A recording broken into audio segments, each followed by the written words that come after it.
lovely people, and welcome back to my channel. We're not going to see each other face to face in this video because I feel like it's a video where it's much more important to show you things rather than for you to see me. I have basically embarked on an adventure to press a large amount of my loose indie eyeshadows, and the reason I wanted to do that is because I noticed I haven't really touched them in a really long time. They were taking drawers upon drawers in my makeup space here in my bedroom, and I really wasn't feeling like letting that go on forever and ever. It was really causing me a lot of like guilt feelings and a lot of, I don't know, just a lot of unpleasantness for something that I used to really love. Because for those of you who don't really know that and haven't been following my channel for a really long time, I started off this YouTube channel as one that was mainly focused on indie eyeshadow companies. And by indie eyeshadow companies, I really mean the small one-man show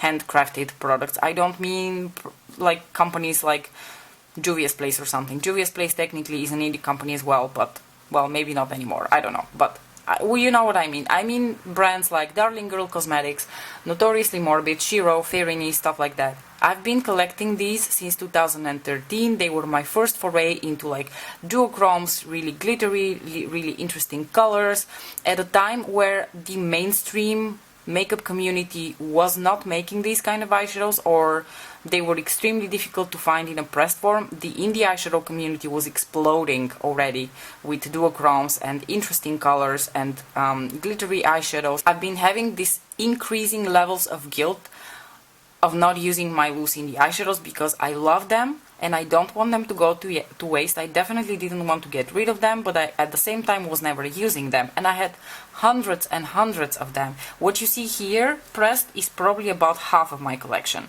As you see, they're now much more compact. They can easily be fit into one drawer, whereas previously they were occupying several drawers and I still wasn't using them. So can you imagine how much wasted space that was in my makeup collection? So with this pressing adventure, I basically solved several issues that I was having with my indie loose eyeshadow collection. One was the guilt factor, two was the space factor, and three was just, you know, being able to enjoy them again, being able to use them again, just reintroducing them into my collection and having some use out of them. The first thing I wanted to say, because I don't want to forget it, is just explain a couple of basics and just let you know one thing. Before we even start talking about what pressed well and stuff like that, I just wanted to tell you there is a reason why pressed eyeshadows, like eyeshadows which are offered in a pressed form, have more complex formulas to them than loose eyeshadows. I wanted to warn you that most of the eyeshadows that you choose to press are not going to perform the same, and they're not going to look exactly 100% the same as prior to pressing them. Some of them are going to still perform really well, even close to the same, but most of them are not going to press the same unless they already contain a bunch of ingredients which make them appropriate for pressing. The second thing I wanted to mention before I forget it is I did not press any matte eyeshadows. So my whole collection of matte eyeshadows, especially from Notoriously Morbid, I left untouched because I knew matte eyeshadows are not going to press well, which brings me to the third point of this. While I'm not a cosmetics chemist by any stretch of the imagination, I don't know anything about like pressing eyeshadows or like making formulas for pressing eyeshadows. Mainly through error, like trial and error, I did find out a couple of things that I wanted to mention. So essentially what you have when you have a loose indie eyeshadow is, if the eyeshadow is matte, it's mostly going to contain pure pigments, and pure pigments are things like oxides, ultramarines, ferric ferrocyanide, or like a bunch of like yellow or yellow pigments, or like carmine and stuff like that. So these are mostly pure pigments, and there's very little to them that will give them any sort of shine. So these eyeshadows, if you wet them, they will basically become incredibly clay-like. They will not press well, they will become very hard. So unless you add something to the formulation to loosen it up a little bit, you're not going to end up with a good result. So matte eyeshadows you cannot just press, so do not even attempt that. On the other side of the spectrum you have like the more shimmery, glittery types of eyeshadows, and those are mica based. Mica is like a natural mineral which gives shine to things, and essentially when you have mica based eyeshadows, those are natural micas which have been colored with a different type of pigment or different combinations of pigments. The layering has been done several times to obtain like a certain pigmentation or something. So those are two very different things. Mica based eyeshadows might press really well, but that also again circles back to how complex the formula is. But we're going to go back to that when I talk about the individual brands and what pressed well and what didn't press well. I essentially pressed my eyeshadows into two different formats. So I either pressed them in those small pans, which are the 15mm pans, which look like this. Just for comparison purposes, let me take this one out. This is a normal 26mm pan, which is most eyeshadow palettes contain. So the 15mm one are really great when you're going to press sample sizes or something that's quite small in size, but do be warned of course that because of their smaller size they are going to be a little bit more uncomfortable to use. On the other hand, the 26mm pans are great for most things that are full size, or you know, some mini eyeshadows also fit really well in 26mm pans. Now when it comes to the 26mm pans, I purchased my pans from two different sources. The 15mm ones and part of my 26mm pans are from Z Palette, because that was the easiest way for me to obtain empty magnetic pans in the Netherlands. It was extremely difficult to find anything else. If you have access to TKB Trading, just go on and order everything from there, because it's very reasonably priced. For me though, it was going to be incredibly expensive, because the shipping from TKB Trading to the Netherlands is $20. I wasn't willing to pay that. So in the end I decided to try some of the Z Palette original pans and some from AliExpress. The ones that I'm showing you here are from AliExpress, and I'm here to tell you 100 pans from AliExpress cost you about 7 to 8 euros, and the shipping is free, and they work just as well. They pretty much look the same to me as with the Z Palette ones. I did not notice a difference in the quality. The Z Palette ones maybe look a little bit shinier, but that might also just be my imagination. So I would say if you want to do this large scale and you are not worried about ordering from AliExpress, I would say order these from like any sort of Chinese website like that.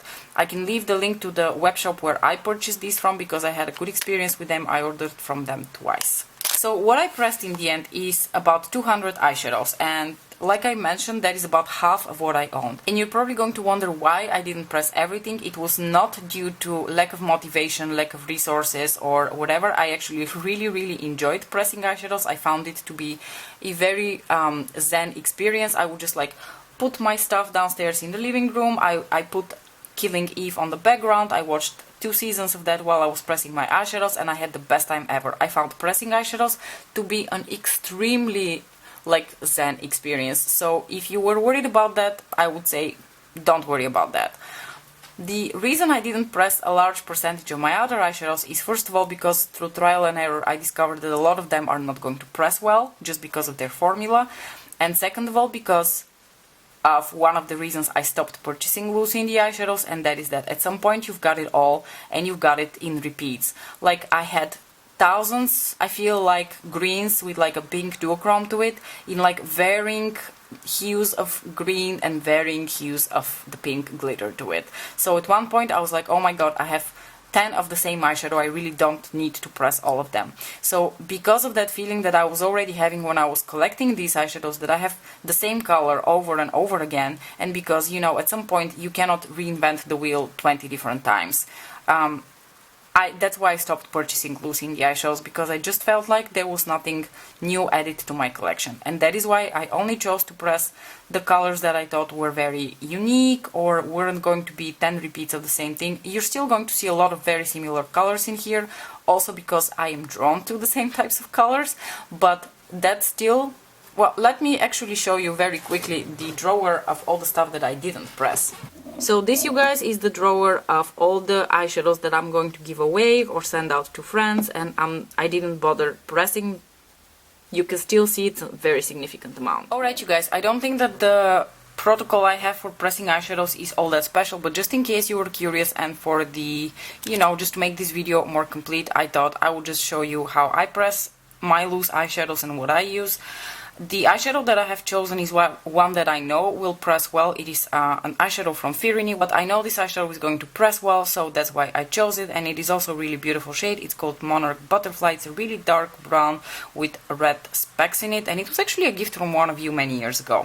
So what you're going to need obviously are, you know, magnetic pans. You're also going to need ethanol. I use 100% ethanol. I got this from the lab. You can purchase ethanol, and I recommend higher percentages of ethanol, and this is just used to basically mix your eyeshadow but not really affect the formula, because essentially it evaporates really quick. The more concentrated the ethanol is, the more quickly it will evaporate and the less chance that it will attract water from the air and trap it into your eyeshadow, which I feel like might affect the formula. But I know people have had success using 70% ethanol as well, which also has a little bit more of like a sanitizing purpose to it.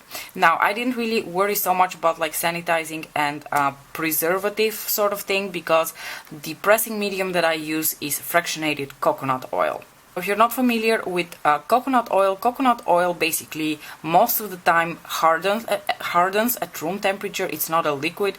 This one is a liquid because essentially all the like fatty stuff, like all the long fatty acids, have been removed from it, and what you're left with is this over here, which I'm not even going to attempt to pronounce. I'm going to attempt pronouncing a couple of things later on, but not this. And this is essentially the liquid part of the coconut oil, which also acts as a preservative because it has antimicrobial, antifungal properties. So the fractionated coconut oil essentially will serve as the binder, so something that will keep your eyeshadow together so that it doesn't crumble up after you have mixed it in and pressed it with ethanol only. If you only use ethanol, the eyeshadow is definitely going to crumble up again, and it's not going to remain like tied together. If you live in the US or you are willing to pay the shipping of $20, you can actually buy a lot of things that are appropriate for pressing eyeshadows and just like a bunch of the basic ingredients to even make your own eyeshadows from TKB Trading.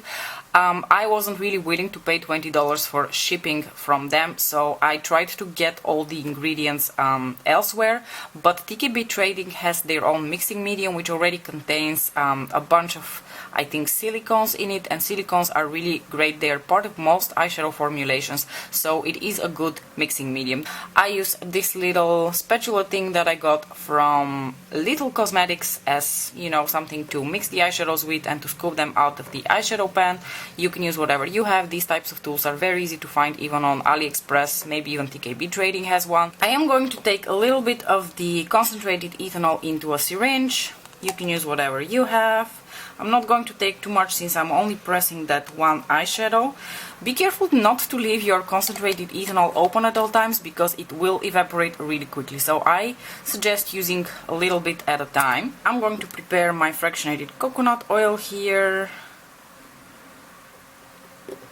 In order to dispense that, I use a little Pasteur pipette. The only thing you have to make sure of is that it's something that dispenses droplets, because it is essential that you don't add too much of the binding medium into your eyeshadow if you don't want to press it too hard. So what I do next is I will just put a little bit of the ethanol into the pan, and I'm quite generous with that because, like I said, we need to mix the eyeshadow and the ethanol evaporates really quickly. And then I just sort of pour the eyeshadow like this into the pan. Essentially, you just want to make sure that you have mixed in the eyeshadow with the ethanol quite homogeneously. So something like this is fine. Now, Firini eyeshadows are already quite emollient, so their formula is already quite emollient as it is, and I know that I don't have to add too much mixing medium, which is why for a full-size eyeshadow I will add only 2 droplets, maybe 3, from my fractionated coconut oil, and that will be more than sufficient. And then I will just slowly start mixing it into, you know, the eyeshadow. As long as you feel like you have mixed in everything properly, you can move on to the next part, which is basically just tapping the eyeshadow like this against a hard surface, just so everything sinks to the bottom really well. And then I kind of like put it aside and I wait for the ethanol to evaporate before I can continue pressing it. Alright, you guys, so our pressed Firini eyeshadow here has pretty much dried down, and I am going to use a €1 coin which I have wrapped around kitchen paper. I'm really a basic bitch like that. I didn't do anything with patterns on it or anything. It's just very, very simple. And I'm just going to use the €1 coin and I'm going to press. And the first thing I'm going to do is I'm going to press a little bit more lightly just to see whether some pigment is still coming out, because I want to test how dry the eyeshadow is. But because I see that this does not become wet with a lot of pigment, I think it's okay to press it. So I'm just going to give it a nice good press like this. So this is how the eyeshadow looks like when you have pressed it. You can see that there is a little bit of the design of the kitchen paper imprinted on it. I'm going to wait a little bit before I swatch it for you, but essentially this is what you end up with. Okay guys, this is how the eyeshadow looks like after we have pressed it, and it has stood for quite a few days and the ethanol has completely evaporated. As you can see, it is nicely located in its pan, it's not crumbling down. I'm going to swatch it now for you, and I'm actually going to compare it to the loose form. So let's dig into this shadow. As you see, there is a little bit of powder kick up, but trust me, that is the better way to go than have it be pressed too hard by adding too much binder. It's a fine trade-off between the eyeshadow being pressed too hard and too loose. This is perfect. Now, in order to be fair, I am going to actually swipe my hand here a little bit with a makeup remover wipe, which will give the eyeshadows a little bit more of a foiled finish to them, because I feel like that would be the most true way to compare them. This is the way I would personally use them, probably over a glitter glue or foiled with some sort of a mixing medium. So I am going to swatch first the pressed eyeshadow over here. I'm going to go into the loose one and press it right next. Like so. It is a very dark based eyeshadow, but you can see that there is a very beautiful red sheen to it. And personally, I don't really see much of a difference between the pressed version and the loose version of this eyeshadow, which is exactly what you want to see when you press your loose eyeshadows. You want them to be as much like the loose version as possible. Let's start with my biggest success, and these are these 2.5 rows over here, except for these 4 eyeshadows. These are my Firini eyeshadows. Now, why did Firini eyeshadows press better? I'm going to insert a print screen now on the screen so that you can see, which essentially explains immediately why Firini eyeshadows press so well. Firini eyeshadows have more complex formulas. They have a very emollient texture to them because they already contain synthetic waxes. So essentially, these eyeshadows are very suitable to be pressed because their formula allows for them to press really well without losing pigmentation, without them becoming clay-like, with them preserving their emollient qualities. Basically, for the most part, I cannot guarantee this for all eyeshadows from Firini, and I'm going to show you one example of an eyeshadow from them which I don't think pressed that successfully, but for the most part, even more difficult colors like blues and greens pressed for me better with the Firini formula than with any other formula. So let's go ahead and swatch a couple of the shadows, because Cats, Enchanting Otters, Pyromantic Erotica, and I can't remember the name of this eyeshadow, but unfortunately it's also a discontinued eyeshadow. I'm not going to tell you the names of like all of the eyeshadows that I pressed, because for one, I don't remember them all, and secondly, like a lot of them have been discontinued and don't even exist anymore. So the only thing I wanted to point out about this eyeshadow, it's a green and it is infused with sparkles, and the sparkles retain their beauty even in the pressed form of the eyeshadow, which I will show you later was not something I had success with all of the sparkly eyeshadows that I pressed. Let me show you the only eyeshadow that I feel like did not press very well, and that is this one here. So as you can see, this eyeshadow has a very dark like blue-green base and a purple shift to it, and while in this category of eyeshadows this is the one that I feel like pressed quite well, it is still one of the eyeshadows from Firini that I consider to be less of a success for me. So this eyeshadow also has a very matte base to it. Like I mentioned, shadows with a very matte base to them do not press very well. As you see, the eyeshadow is a little bit muddy and it is just not a very impressive eyeshadow.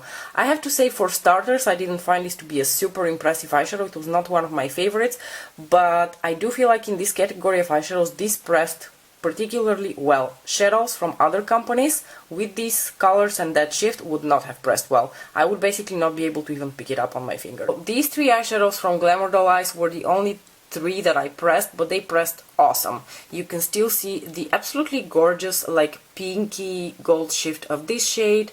This shadow has a very light mint base to it with a bit of a copper shift, which is still there. And this guy, which is my favorite Glamour Doll Eyes eyeshadow, it's called Celestial Crow, and it is a blue which is like infused with a bunch of sparkles, and as you can see it still performs really well. These two here are two random eyeshadows that I still have from Makeup Geek from the time that they had loose eyeshadows. These pressed amazing. I think their formulas are more complex. They also feel very like oily and emollient, one of the reasons they press so well. But this here is the famous Insomnia, and this is, I feel like it's called Liquid Gold. Let me quickly swatch these for you so that you can see they pressed amazing. They are just amazing. I have no idea why I didn't press them earlier. This shadow and this shadow essentially remained the same between the loose version and the pressed version. And I'm so happy to have them in a pressed version because I'm probably going to use them a lot more. Moving on to this row here, this is the only row of eyeshadows that I pressed from Shiro Cosmetics.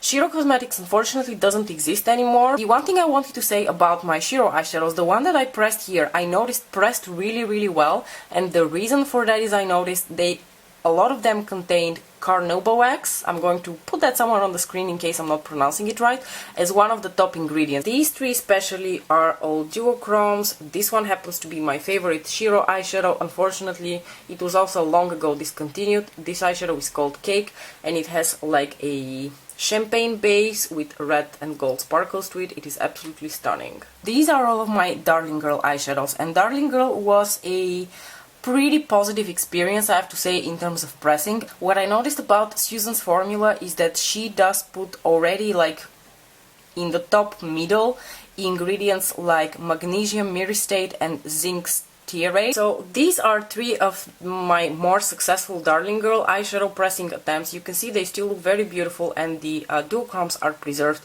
One thing I want to say though, for instance, this eyeshadow, which is the one that I have in the very middle. This eyeshadow originally had like a very intense green sparkly effect. So when this eyeshadow was loose, basically the green didn't look so much like a duochrome, it was more like a very intense glitter effect. So it was very sparkly.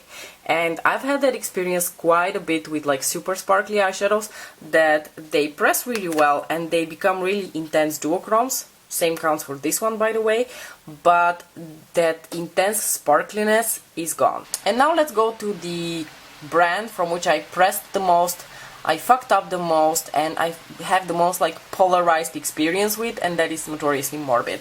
So over here is all Notoriously Morbid. The reason I have so much Notoriously Morbid is that I used to be one of their promo girls. I used to actually promo for Darling Girl as well, but I don't have as much from them because on top of all the regular collections from Notoriously Morbid, I was also subbed to the Vanishing Cabinet for a really long time. So let me just quickly show you. So this is Notoriously Morbid.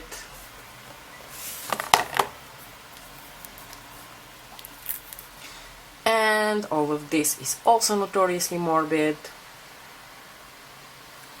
And finally, all of these are also Notoriously Morbid. Say these four eyeshadows, they pressed amazing. They feel emollient, they feel like they apply really well. I don't have to struggle with picking them up on my finger or on a brush.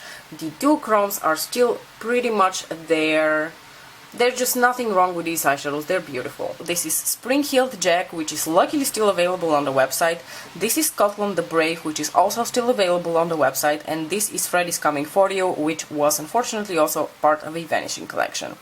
These three eyeshadows were one of the most beautiful glitter bombs that I had in my collection. Let's go ahead and swatch them because I just think they're super weird. First of all, Spring Heeled Jack. Like, if you just look at it in the pan, it looks gorgeous. It still retains very much of that duochrome. I have a really hard time picking it up on my finger to start with. It's really hard to pick up. So I went ahead and swatched all three eyeshadows for you. This is Spring Heeled Jack, Scotland the Brave, and Freddy's Coming For You. These three eyeshadows used to be true glitter bombs, like glitter that will blind you from like a kilometer away. So incredibly beautiful. Now they are nothing short of some of the least impressive eyeshadows in my collection. So Spring Heeled Jack basically now has a very muddy, reddish brownish base to it with an almost invisible duochrome. Scotland the Brave has an incredibly weird texture. I don't know whether you will be able to see. First of all, it has a bit of a hard pan on it, and the glitter seems to like have precipitated on like the surface of the eyeshadow, and it looks super weird. Like, I can never get it to look even remotely as beautiful, sparkly and well distributed as it once used to. Red is Coming For You is kind of like, it's okay, but it's nothing like what it used to be. It used to be an olive green with very intense pink sparkles to it. You can see these three eyeshadows are still okay. I mean, they're still usable. It's not like I can't do anything with them because they still have enough pigment. I can still pick them up. There's still some effect to them. But because I know how they used to look like, I'm super disappointed with the result. So these are a representation of some of the so-so eyeshadows that I have. Before we end this video with the utter failures, I wanted to show you just an example of an eyeshadow which I feel like pressed quite okay and is still a pretty beautiful sparkly eyeshadow, but it's just not quite like the loose version. So this eyeshadow here was part of a Harry Potter collection, like a Vanishing Cabinet collection, and it pressed quite okay. I think it's called the Grey Lady. It pressed quite okay, pigmentation is fine, the sparklies are still there, nothing wrong with it. However, when I apply it on the eyes, it just doesn't feel the same and it doesn't have the same impact.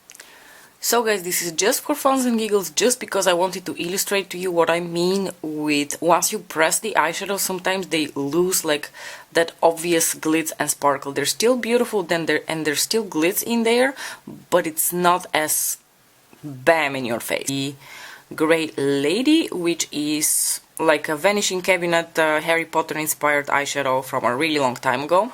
And you can see on this side I have the pressed version of this eyeshadow over shadow bind, and over here I have the loose eyeshadow over shadow bind. So I had a little bit in the jar that was still in a loose form. I saved it especially to show you, and I'm kind of hoping that the camera is picking up the slight difference between the two. Trust me, the pressed shadow is still very beautiful, but that very obvious glitz and sparkle from the loose eyeshadow gets kind of lost in translation there.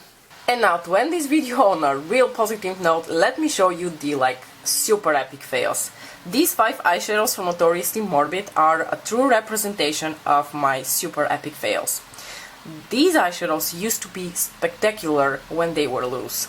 This is Creepy Greenlight. Creepy Greenlight used to be the most beautiful, like lime-tinged green with a blue shift to it. This eyeshadow is called Walking on Sunshine, and it used to be a beautiful purple with a green duochrome. First of all, you can see that there's already like a super weird hard pan on it, and if I dig my finger into it, there's hardly any pigment coming out. This eyeshadow used to be one of my favorite inner corner highlights from Notoriously Morbid. It is called the Lady Amalthea, if I'm not mistaken, and it had the most beautiful, like pinky champagne base with blue glitter to it. Now it has a hard pan and hardly anything comes off of that pan. And now let's talk about these two, because the failure of these two basically hurts my heart. This eyeshadow is Enticing Elba, and this is Fight for Beauty. For those of you who have been around my indie adventures either on Instagram or here, especially on Instagram, you will know that Enticing Elba used to be one of my absolute favorite eyeshadows of all time. It is this beautiful cornflower blue with a copper sparkle to it. Nothing like this anymore. And this guy here, Fight for Beauty, oh, this used to be the most beautiful light blue with like blinding pink glitter to it, to the point where one of my colleagues said when I was wearing this eyeshadow she couldn't focus on my words because she was so distracted by the glitter. This eyeshadow was discontinued. I bought a full size of it and I pressed everything that I owned from it, so I no longer have it and there's no longer a way for me to have it. This eyeshadow now essentially looks like shit. Alright you guys, and here you have the Walk of Shame in a pressed version. This is Creepy Greenlight. This eyeshadow has nothing to do with the original, which had a smooth green base and beautiful blue sparkles. This is Walking on Sunshine, which is a thoroughly impressive eyeshadow now. The Lady Amalthea, which you can barely even see because it just hardly shows up. Enticing Elba, which I will forever and ever hate myself for ruining this eyeshadow because it doesn't exist in a pressed form. And this is Fight for Beauty. For those of you who have notoriously morbid and fight for beauty, you know exactly how much I fucked up with this eyeshadow, because this looks nothing like the original. Okay, you guys, and with this I pretty much want to conclude the video, because there's nothing more that I feel like I need to say. It's already pretty long as it is. If you have any questions or any valuable input for me, then please let me know in the comment section below. If you've had different experience pressing some of the epic fails, please be sure to let me know so that I at least know where I fucked up in the process. And let me know if you have a large indie eyeshadow collection and would you consider pressing it. So, in conclusion, do adjust your expectations. Keep in mind that there is a reason why pressed eyeshadows normally tend to have more complex formulas than loose eyeshadows, and have fun pressing your loose eyeshadows if that's something you are planning on doing. Thank you so much for watching. I hope this was helpful to you. Don't forget to like and subscribe if you enjoy my content, and we will see each other next time. Bye!